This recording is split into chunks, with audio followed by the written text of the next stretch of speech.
Uttarakhand express आप देख रहे हैं, आपके साथ मैं हूं चांदनी धवन। सबसे पहले बात यहां पर करेंगे उत्तराखंड में सीएम पद को लेकर बने सस्पेंस से अब होली के बाद ही पर्दा उठ पाएगा। इस बीच दिल्ली गए सीएम पुष्कर सिंह धामी, प्रदेश अध्यक्ष मदन कौशिक समेत सभी नेता वापस लौट आए हैं। बीजेपी से जुड़े सूत्रों के मुताबिक उत्तराखंड में कौन सीएम होगा ये लगभग तय हो चुका है। अब सिर्फ कैबिनेट और उसके जरिए क्षेत्रीय और जातिगत समीकरणों को साधने पर मंथन हो रहा है। माना यह जा रहा है कि 19 मार्च को केंद्रीय ऑब्जर्वर राजनाथ सिंह और मीनाक्षी लेखी उत्तराखंड आ सकते हैं और इसी दिन विधानमंडल दल की मीटिंग बुलाकर सीएम के नाम की औपचारिक घोषणा कर दी जाएगी।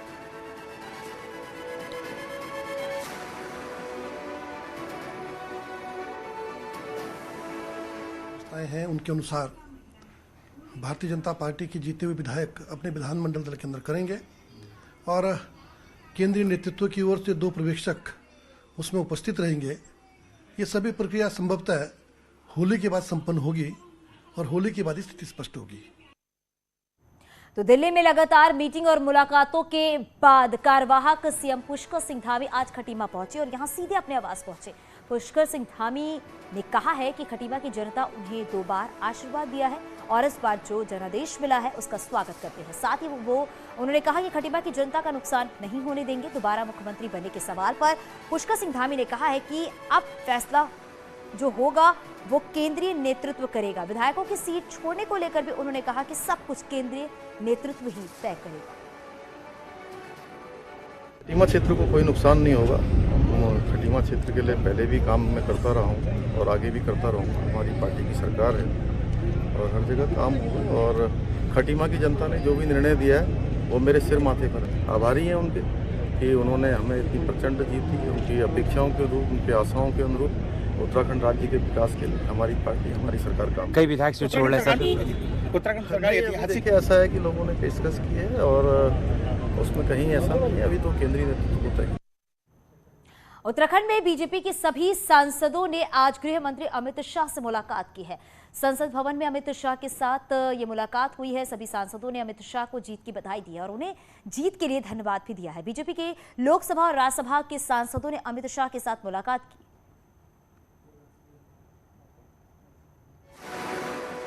हार के बाद उत्तराखंड कांग्रेस की आपसी लड़ाई सतह पे आती जा रही है। बुधवार को कांग्रेस नेता गोविंद सिंह कुंजवाल ने कुछ हैरान करने वाले खुलासे किए हैं, जिन्हें कुंजवाल ने कांग्रेस की हार की वजह करार दिया है।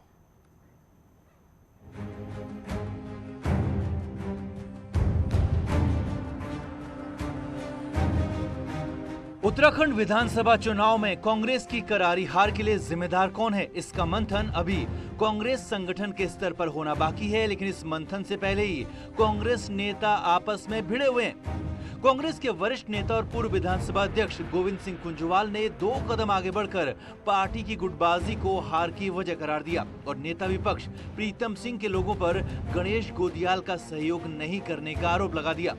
तो गोदियाल जी को पूरी टीम मिलनी चाहिए थी, वो नहीं होने दिया गया, जिसकी वजह से संगठन हमारा सही काम नहीं कर पाया। प्रीतम सिंह से जुड़े हुए लोग गोदियाल जी के आदेशों को मानने को तैयार नहीं थे। वो जो है गोदियाल जी जो निर्णय करते थे उसके विपरीत चलते थे। तो इसमें कहाँ पर काम चल सकता था? इसको देखने का काम प्रभारी का था, उन्होंने करना चाहिए था, ये नहीं हो पाया। गोविंद सिंह कुंजवाल यही नहीं रुके। न्यूज 18 से एक्सक्लूसिव बातचीत में कुंजवाल ने प्रभारी देवेंद्र यादव, सह प्रभारी दीपिका पांडे को भी निशाने पर लिया और उन पर हाईकमान के सामने गलत रिपोर्ट पेश करने और गुटबाजी को बढ़ाने का भी आरोप लगा डाला। केंद्र से नेता भेजे जाते हैं यहाँ, चाहे प्रभारी हो चाहे दूसरे लोग, सह प्रभारी हो या दूसरे लोग, उनकी जिम्मेदारी होती है कि वो प्रदेश में गुटबाजी को खत्म करें, कम करें, संतुलित लाएं, संतुलन बनाएं। तो उसमें भी हमारे प्रदेश में जो है वो चीज़ संतुलन बनाने की चीज़ मैं समझता हूँ कम मैंने देखी और गुटबाजी यहाँ बढ़ती गई है। जाहिर है पहले से प्रीतम सिंह, रणजीत रावत और हरीश रावत के बयानों के बीच कुंजवाल का बयान आग में घी का काम कर सकता है। ऐसे में होली के बाद हार के मंथन का इंतजार कांग्रेस पर भारी पड़ता दिख रहा है। हल्द्वानी से न्यूज 18 के लिए शैलेंद्र नेगी की रिपोर्ट। कांग्रेस प्रदेश अध्यक्ष गणेश गोदियाल के इस्तीफे से कांग्रेस में नए सवाल खड़े हो गए हैं और हार की मार झेल रही कांग्रेस में अब नए विवाद का मुद्दा यह है कि नेता, विपक्ष और प्रदेश अध्यक्ष कौन होगा।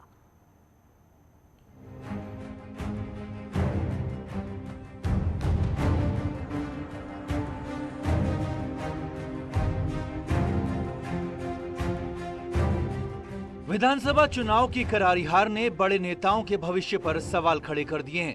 हार क्यों हुई, ये दिल्ली से देहरादून तक सबको सोचना होगा। लेकिन नया प्रदेश अध्यक्ष और नेता विपक्ष कौन होगा, अब दिल्ली से देहरादून तक इसको लेकर हलचल तेज है। बुधवार को जहां नेता विपक्ष प्रीतम सिंह दिल्ली दौरे पर रहे, तो सूत्रों का दावा है कि सीएम धामी को हराने वाले भुवन कापड़ी भी हाईकमान के संपर्क में हैं। बड़े नेताओं में नेता विपक्ष के लिए प्रीतम सिंह का अनुभव और कद बड़ा है, जबकि कभी कांग्रेस प्रदेश अध्यक्ष रह चुके यशपाल आर्य के लिए 5 साल बीजेपी में जाना भारी पड़ सकता है। वहीं क्षेत्रीय और जातीय समीकरणों पर भुवन कापड़ी को प्रदेश अध्यक्ष की दौड़ में आगे माना जा रहा है। क्योंकि माननीय प्रदेश अध्यक्ष जी ने भी इस्तीफा दिया है, हालांकि इस्तीफा स्वीकार नहीं हुआ है। नए विधायक चुन के आए हैं, नए नेता प्रतिपक्ष का भी चुनाव होना है और पार्टी ने 20 तारीख के बाद की तिथि तय करने का निर्णय लिया है, क्योंकि 24 से बजट सत्र भी शुरू हो रहा है। जो भी निर्णय होना होगा वो 24 तारीख से पहले हो जाएगा। कांग्रेस फिलहाल 2 गुटों में बटी है, लेकिन मौजूदा हालात में गणेश गोदियाल, गोविंद सिंह कुंजवाल और खुद हरीश रावत के हारने से हरदा गुट कमजोर दिख रहा है। और ऐसे हालात में साफ है कि नेता विपक्ष और प्रदेश अध्यक्ष के पद को लेकर दोनों गुटों में विवाद तय माना जा रहा है। वहीं हरीश रावत का खुलकर समर्थन करने वाले और धारचूला से विधायक हरीश धामी नेता विपक्ष के लिए दावेदारी कर रहे और इशारों में दावेदारी की रेस में चल रहे प्रीतम सिंह पर निशाना भी साध रहे हैं। हाईकमान को इस बारे में भी सोचना पड़ेगा। अगर मंत्री पद भी और संगठन की जिम्मेदारियां भी और नेता प्रतिपक्ष की भूमिका अगर एक ही आदमी पे केंद्रित होगा तो निश्चित तौर पर उससे पार्टी को नुकसान होगा। और मैंने इस बार स्पष्ट कह दिया है कि मैं केवल वोट डालने के लिए नहीं बना हूं, इस बार जो है मुझे जिम्मेदारी दी जानी चाहिए। 2017 और 2022 का विधानसभा चुनाव हार चुकी कांग्रेस में नेताओं के पास सफाई में कहने को कुछ बचा नहीं है और भविष्य में सुधार की बात से पहले विवाद शुरू होते दिखाई दे रहे हैं।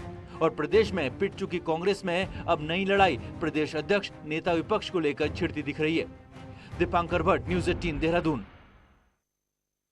उत्तराखंड में सत्ता तक नहीं पहुंची कांग्रेस के भीतर अब युवा विधायक युवाओं के नेतृत्व देने की मांग करने लगे हैं। हरीश धामी नेता प्रतिपक्ष के लिए अपना दावा पेश कर चुके हैं। वही हल्द्वानी से जीतकर विधानसभा पहुंची सुमित हृदयेश भी इशारों में युवाओं को कमान सौंपने की बात कर रहे हैं। सुमित ने कहा कि जनता युवा विधायकों को जिताकर विधानसभा भेज चुकी है और इन युवाओं का रोल कांग्रेस में क्या होगा, ये कांग्रेस आलाकमान को तय करना है। जनता ने भी नए लोग को मौका दिया। देखिए, भुवन कापड़ी जी को मौका दिया है जनता ने पहली बारी, और सुमित हृदयेश को मौका दिया है पहली बारी, और कई अन्य भी ऐसे विधायक हैं जिनको पहली बारी वो मौका मिला। तो अवश्य मौका तो जनता ने दिया है। अब कांग्रेस क्या अवसर देती है, कांग्रेस क्या जिम्मेदारी देती है, समय बताएगा। लेकिन देखिए, जो हाईकमान का निर्देश होगा वो सराखों पर रहेगा। कांग्रेस भले ही चुनाव हार गई हो, Congress campaign committee chairman Harish Rawat भी चुनाव हार गया हो, लेकिन हरीश रावत मायूस नहीं होना चाहते हैं। देहरादून की रायपुर विधानसभा में कांग्रेस नेता महेंद्र नेगी ने होली प्रोग्राम का आयोजन किया, जिसमें पूर्व सीएम हरीश रावत ने न सिर्फ फूलों की होली खेली बल्कि होली के गानों के बीच ढोलक भी बजाया। वहीं प्रदेश की जनता को होली की शुभकामनाएं।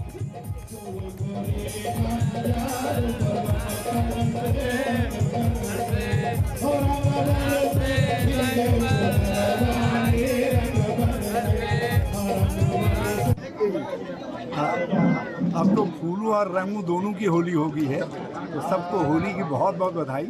होली होली है सबको, सारे उत्तराखंड वासियों को, देशवासियों और लोगों के लिए होली बहुत गुलाबी गुलाबी हो, बहुत अच्छे।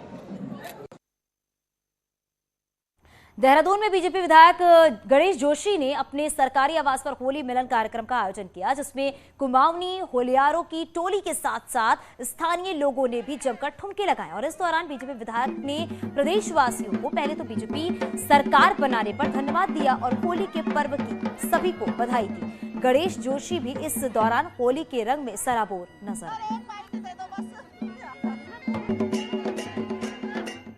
पिथौरागढ़ के धारचूला में काली नदी पर सुरक्षा दीवार के निर्माण को लेकर नेपाली नागरिकों के विरोध का मामला सुलझा लिया गया है। पिथौरागढ़ के डीएम आशीष चौहान ने बताया कि नेपाली प्रशासन के साथ इस बारे में बात की गई है, जिस पर नेपाल प्रशासन पूरा सहयोग देने की बात कही है।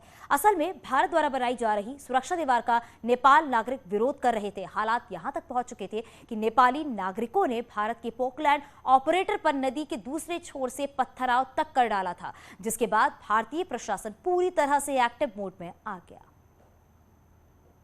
इस संबंध में एक अनौपचारिक मीटिंग वहाँ के एडमिनिस्ट्रेशन के साथ धारचूला में की गई थी और उसमें उनके द्वारा काफ़ी सकारात्मक या सहयोगात्मक रवैया था उनका और ये मुद्दा शांतिपूर्वक निपटा दिया गया।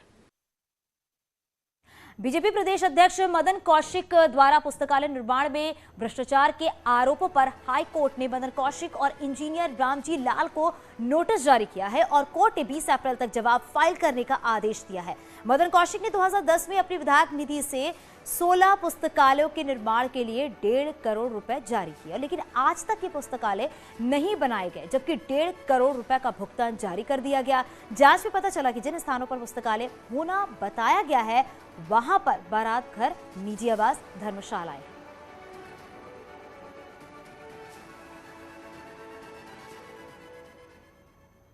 चलिए आगे बढ़ते बात करते हैं लच्छीवाला टोल प्लाजा के पास चलती बस में अचानक आग लग गई। बस में 37 पैसेंजर बैठे हुए थे और आग लगते ही चीख पुकार मच गई। बमुश्किल यात्रियों को बस से बाहर निकाला गया और मुश्किल से लोगों की जान बचाई गई। यूपी रोडवेज की ये बस देहरादून से हरिद्वार की तरफ जा रही थी और लच्छीवाला टोल के पास बस में अचानक आग लग गई। हालांकि किसी के हताहत होने की कोई खबर तो फिलहाल नहीं है। फायर ब्रिगेड और पुलिस की टीम ने पहुंचकर आग पर काबू पाया। और चलिए बात करते हैं पहले सीडीएस जनरल दिव्यंगत विपिन रावत को जयंती पर याद किया गया। इस दौरान देहरादून के दून यूनिवर्सिटी में उनके द्वारा किए गए कामों को याद कर एक कार्यक्रम का आयोजन किया गया। इस थीम की बात करें तो देश के बॉर्डर एरिया को सुरक्षित कैसे रखा जाए।